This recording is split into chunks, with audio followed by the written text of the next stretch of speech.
약간 긴데요. 12장 1절부터 19절까지입니다. 12장 1절부터 19절까지 한 목소리로 읽겠습니다. 네 조상의 하나님 여호와께서 내게 주셔서 차지하게 하신 땅에서 너희가 평생 지켜 행할 규례와 법도는 이러하니라. 너희가 쫓아낼 민족들이 그들의 신들을 섬기는 곳으로 높은 산이든지 작은 산이든지 푸른 나무 아래에 있는지를 막론하고 그 모든 곳을 너희가 마땅히 파멸하며 그 제단을 헐며 주상을 깨뜨리며 아세라상을 불사르고 또 그 조각한 신상을 찍어 그 이름을 그곳에서 멸하라. 너희의 하나님 여호와께는 너희가 그처럼 행하지 말고 오직 너희의 하나님 여호와께서 자기의 이름을 두시려고 너희 모든 지파 중에서 택하신 곳인 그곳 계실 곳으로 찾아 나아가서 너희의 번제와 너희의 제물과 너희의 11조와 너희 손의 거제와 너희의 서원제와 낙헌 예물과 너희 소와 양의 처음 난 것들을 너희의 그리로 가져다가 드리고 거기 곧 너희 하나님 여호와 앞에서 먹고 너희 하나님 여호와께서 너희의 손으로 수고한 일에 복 주심으로 말미암아 너희와 너희의 가족이 즐거워할지니라. 우리가 오늘 여기에서는 각기 소견대로 행하였거니와 너희가 거기에는 그치니라.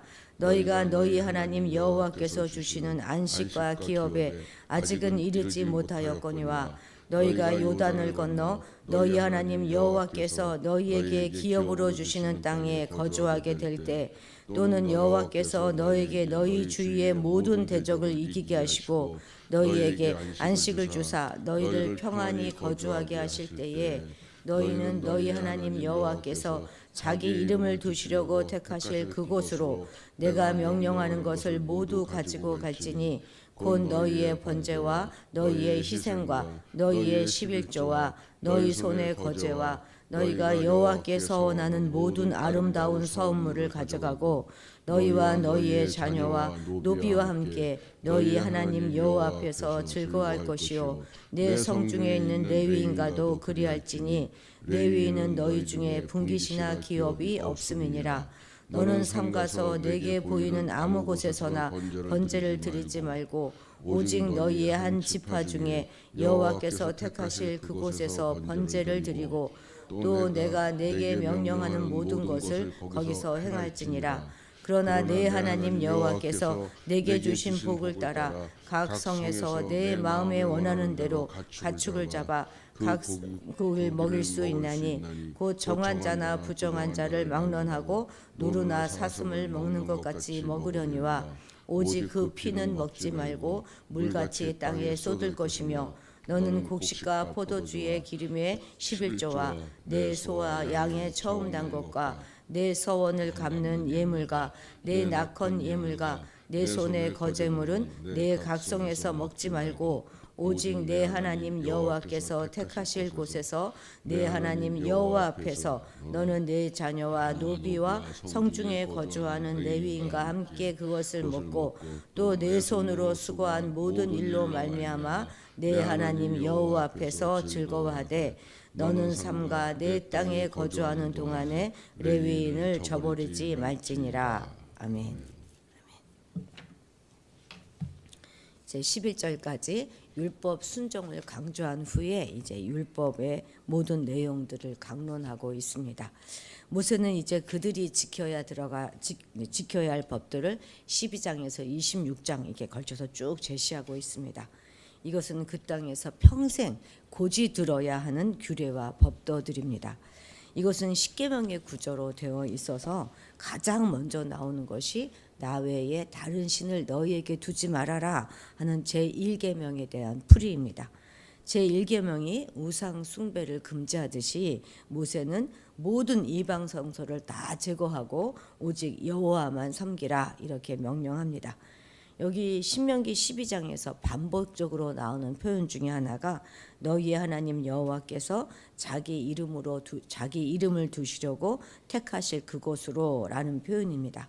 한 분은 하나님이시고 동시에 그분을 섬길 장소도 한 곳이어야 하는 것이죠. 이스라엘이 각기 소견내려 했던 그런 시기도 있었지만 신명기는 이제 그것을 거부하고 한 장소에서 하나님을 섬겨야 한다 이렇게 명령하고 있는 것입니다. 십계명을 신학적이라고 말한다면 신명기 법전이라고 불리는 12장부터 26장은 다분히 정치적이고 사회적입니다. 하나님의 뜻을 이 사회생활 속에서 구현하도록 정치, 사회, 종교, 제도를 세우고 있는 일에 역점을 두고 있기 때문이죠. 하나님의 뜻은 이제 이 땅에서 그리고 일상 속에서 이루어져야 합니다. 구체적인 삶의 자리에서 그 뜻을 구현해야 하는 것이죠. 우리 1절 같이 읽도록 하겠습니다. 내 조상의 하나님 여호와께서 내게 주셔서 차지하게 하신 땅에서 너희가 평생에 지켜 행할 규례와 법도는 이러하니라. 아멘.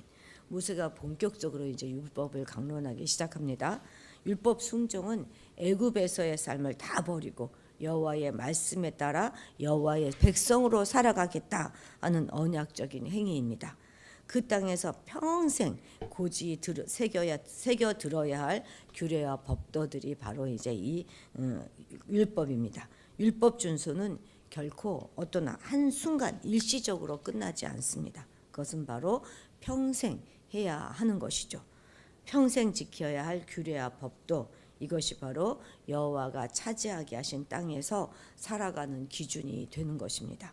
평생 지켜야 할 말씀인데 평생 가야 될 그 길인데 우리 주변에도 보면 이전에는 열심히 신앙생활 하였는데요.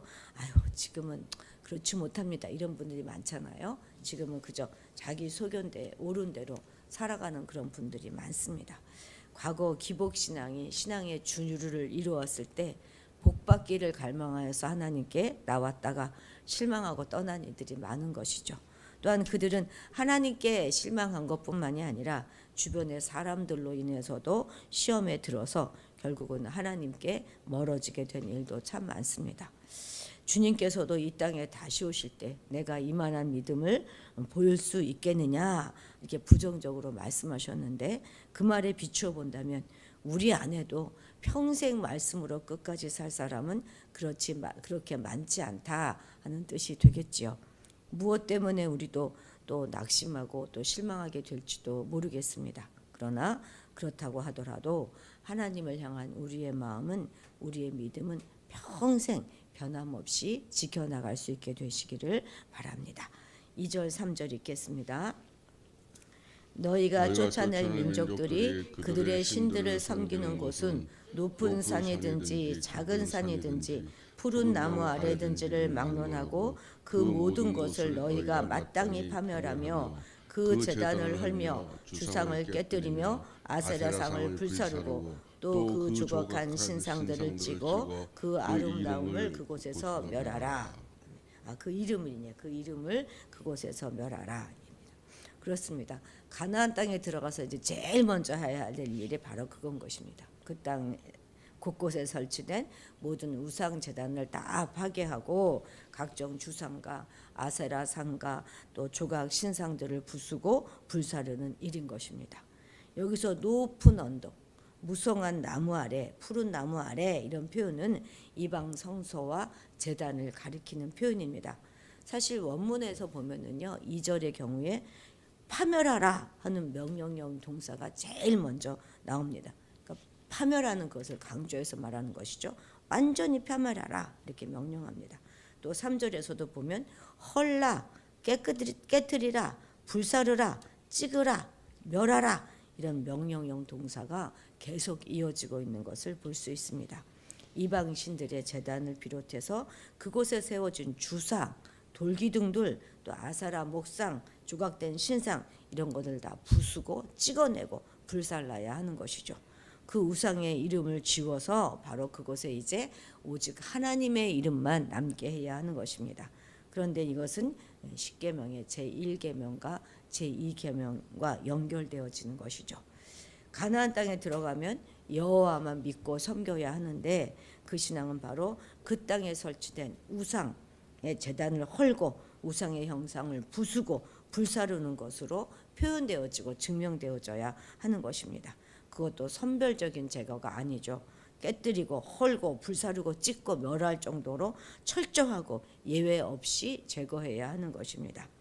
우리는 단 한순간이라도 다른 무엇과 하나님이 이렇게 비교의 대상이 될 수 없기 때문입니다. 우리의 사랑과 신뢰를 나누어 줘도 될 만한 그런 대상이 다른 어떤 곳에 남아 있어서는 안 되는 것입니다. 비교적 나은 신앙을 갖는 것이 아니라 오직 한 분만, 그분만을 마음과 뜻과 생명을 다하여 사랑하라 이렇게 말씀하시고 계십니다. 그리고 바로 그렇게 하는 것이 신앙인 것입니다. 5절 같이 읽어볼까요? 오직 너희 하나님 여호와께서 자기의 이름을 두시려고 너희 모든 지파 중에서 택하신 곳인 그 계실 곳으로 찾아 나아가서. 아멘. 우상타파의 실천은 예배에서 완성되는 것입니다.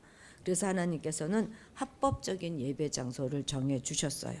그리고 이후 장소뿐만 아니라 제물도 방식까지도 모두 다 정해 주십니다. 그래서 사람이 지정한 장소나 방법은 불법적인 것으로 간주될 것입니다. 이것은 이스라엘에게 익숙한 방식이나 또 가나안의 우상 숭배 방식과는 전혀 다른 것입니다. 모세는 그것을 단지 그냥 모든 지파 중에서 택하신 그곳이라고 부를 뿐 아직 어떤 특정한 장소를 지정해 주고 있지는 않습니다. 그렇지만 그것은 모든 이들이 알고 있는 한 장소를 가리키게 될 것입니다. 하나님께서는 모세를 통해서 자신이 지정하신 그 장소, 그 성소에 자신의 이름을 두며 또한 자신이 거기에 거하게 될 것이다 이렇게 말씀하십니다. 하나님은 어떤 형상이 있는 어떤 곳이 아니라 당신의 이름이 있는 곳에 현존하십니다. 바로 이것이 이방 종교와 우리 여호와 종교의 아주 명백히 다른 점입니다. 세상의 모든 종교는 어떻습니까? 사람이 생각한 대로 자기의 방식대로 예배 처소도 만들고 예배 방식도 만들었습니다. 자기 신들이 생각하기에 이렇게 하면 내가 섬기는 그 신이 기뻐할 거야 라는 생각으로 사람이 만드는 것이죠. 그러나 우리 여호와의 신앙은 그렇지 않습니다. 사람의 생각대로가 아니라 하나님이 알려주시는 대로 하나님이 원하시는 대로 장소도 택하고 또 그 방식도 다 정해서 예배를 드리는 것이죠. 오늘날 예배도 그러해야 하는 것입니다. 내가 원하는 대로 내 편리대로 드리는 것이 아니라 하나님이 원하시는 대로 하는 그것이 참 예배의 시작입니다. 열정이나 편리함보다는 순종이 더욱 중요한 것이죠.